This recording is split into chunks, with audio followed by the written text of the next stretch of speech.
What's going on, everybody? Hope you're all having a fantastic day today. Now, as promised in my previous video for XDefiant, I wanted to go ahead and discuss something that I think is absolutely crucial to why I think this game will honestly succeed way more over others. And honestly, it's one of the things I want to see other development teams, Call of Duty developers, pick up quick. Now, again, I do want to go ahead and apologize. I'm not going to be showcasing any XDefiant gameplay for the background footage. I can go ahead and find little clips and snippets on their Discord server, but I just decided to go ahead and show you guys some classic OG COD. I know you guys love OG Call of Duty gameplay a lot, so I'm going to keep showcasing stuff like World at War, Black Ops 1, maybe even Modern Warfare 2, Black Ops 2, Modern Warfare 3, stuff like that whenever I go ahead and discuss topics like this until XDefiant gets out of the NDA phase and we can finally record our own personal gameplay.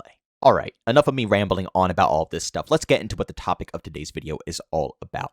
My favorite possible thing about the whole development cycle of XDefiant. And that is simply, it's going to be very simple, and a lot of people are going to look at me and call me crazy, but seriously, this goes a long way, and it's one of the main reasons why I am extremely excited about XDefiant. And that is simply the communication between the developers and their community.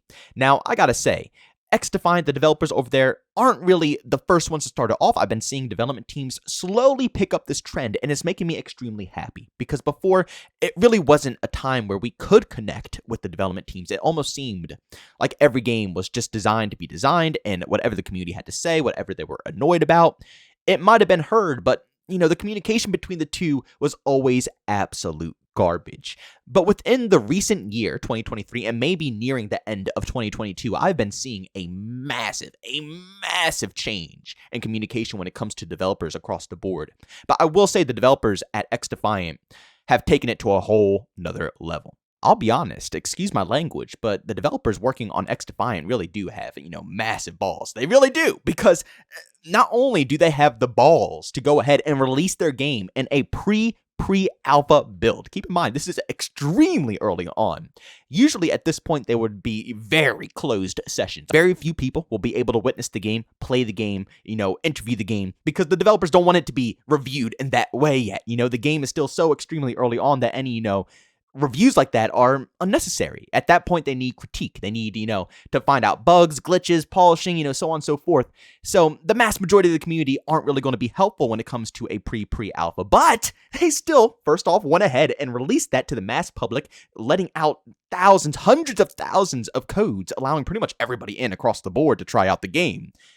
But on top of that, they also had the balls to communicate with the community the whole playtest. You heard that correctly. Every last second of that playtest, there was non-stop communication. Whether it was the servers being down, whether there was problems within the games, whether there was, a popular topic amongst the community, whatever it was, they were talking about it publicly, and we always knew what was going on. That is so crucial. It really is more crucial than people expect. But we as the community, us as players of these games, fans of these games, we want to be updated. It's as simple as that, We just want to know what's happening. If the servers are down, we want to know why they're down and when they'll be back up. It's not that hard, Call of Duty, they'll literally lead us on for days.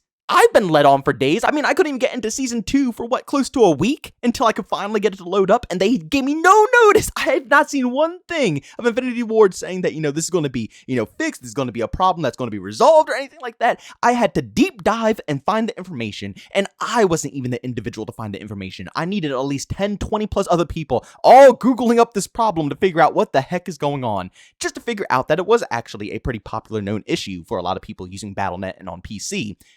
But where's the communication with us? I understand you want to prioritize certain things. Maybe you want to prioritize console over PC, but we're still people. We're still humans. We still want to be kept in the loop. And the developers over at XDefiant make sure every single person knows what's happening, whether you're on PlayStation, Xbox, PC. It doesn't matter where you're at, what platform you enjoy, what, anything in the world. They are going to make sure you our priority number one, the community. And honestly, if that doesn't gain your respect, then I don't know what does. Of course, I'm going to go ahead and showcase up some tweets, and I do apologize to this individual. I don't want to, put them on the spotlight or single them out, but seriously, he is just a champ when it comes to communicating with the community, taking feedback, and dealing with, the toxicity of this online world, It's very hard to do stuff like this. I don't think a lot of people understand that, but he is just so open and friendly with everybody that it's just fantastic in my personal opinion, and I highly suggest you guys go ahead and follow him if you are excited about XDefiant, want to know anything about XDefiant behind the scenes, and also if you just want to know any problems and stuff. Like I said, he's great with communicating. But that is Mark Rubin. Now, of course, I feel a lot of you guys will probably know him. He was the head dev over the Call of Duty Ghost project. I know a lot of people didn't care for Call of Duty Ghost. It was actually one of my favorites when it came to the competitive league. I love competitive in Call of Duty Ghost, and I thought the hit detection and just the gunplay was really fun. I love the map designs. It was a lot of cheese. Pub matches was just toxic, and but of course, I understand where people didn't enjoy the game. But at the end of the day, that's where this man comes from. And just look at these tweets right here.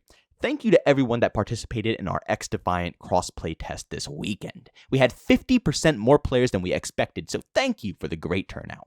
Having players play an unfinished game is a very humbling and terrifying experience, and I wish it had gone smoother. Some of the big things we're working on from this test include the crashing on Xbox, the inability to party up across platforms, the console controller feeling and aim assist, and the hit reg getting shot around corners issue, to name a few. But even with all of that, I really feel that most players who could look past those flaws really saw a game that is focused on being good at the core experience, focusing on just being fun and being respectful and transparent to the community. Sorry, I had to get a little off track. Spitting facts! Okay, back to it. You all have been really supportive throughout this test, and it gets me really excited to have such a great community supporting our game.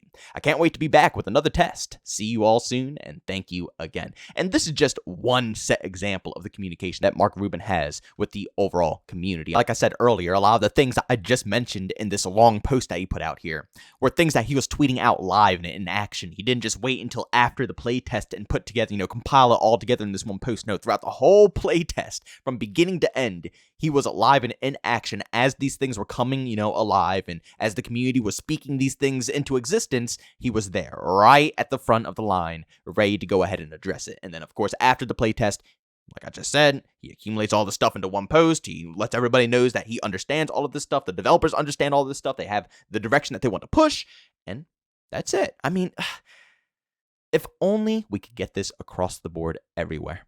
This right here should be an example. It should be an example. I don't care. I don't think anybody will follow it as an example because of egos that are being formed in this freaking gaming world, but this should be a set example. Every development team should handle their community in this way. I understand the community can be toxic. I understand we can be really annoying. But seriously, good communication solves everything. I mean, look at Battlefield 2042 right now. I know I always flash back to this game, but it's actually absurd. The difference in just how the community feels towards them again compared to how it was day one. We felt disrespected completely, but they never fought back. It was like Battlefield 5 where they said, then just don't buy the game. You guys remember that? They said, oh, if you don't like it, don't buy the game. If they handled it that way, yeah, more people will leave. But the second they got criticism, they didn't even fight back. They accepted the L right away. And they instantly started slowly evolving the game. And right after their holiday break, they started grinding. They really started putting in that work with Battlefield 2042. And current date, it's really fun. It's really fun. It truthfully is. And the communication that we get on a day-to-day basis makes you feel welcome to the community.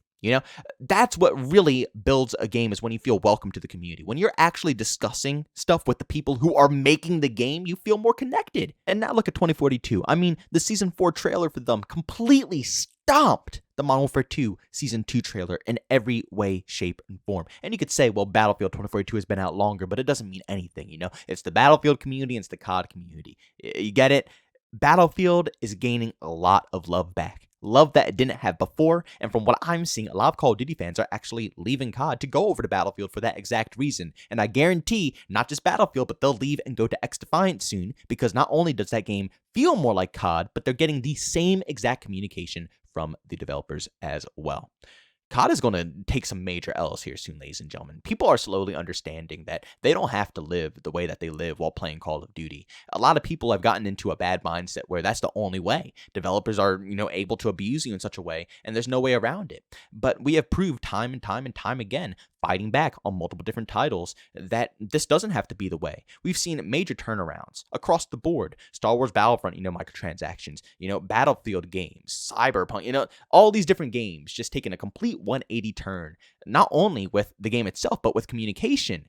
And it's possible. It's absolutely possible. It's just COD doesn't feel like they have to. They still make the same money. They still make the same sales. Eventually, they're going to get hit. I don't know when it'll be. It could be a year from now, 2 years from now, 3 years from now. It could be 20 years from now. I don't know how long the hype will last. But like I said, eventually people will finally see that they don't have to be treated this way. And as more and more developers come out and start acting like this with their communities, people will definitely 1010% choose their games over Call of Duty. Why would you choose someone who's going to absolutely crap on you on a day-to-day basis when there's, hundreds of other games out there where they are openly listening to you and accept your criticism, accept your ideas, and try their best to find the middle ground for the community and also their own passion for their game. But ladies and gentlemen, thanks so much for checking out this video. If you enjoyed it, make sure to leave a like. If you hate it, leave a dislike. Also, if you're brand new and enjoy the content, don't forget to subscribe with that notification button. Also, want to chat with this to do so, I have Twitter and Discord, both linked down in the description. And also want to catch me live streams, video games, over on Twitch. Link is in the description as well. But guys, thanks so much for tuning in. See you on the next one. Peace out.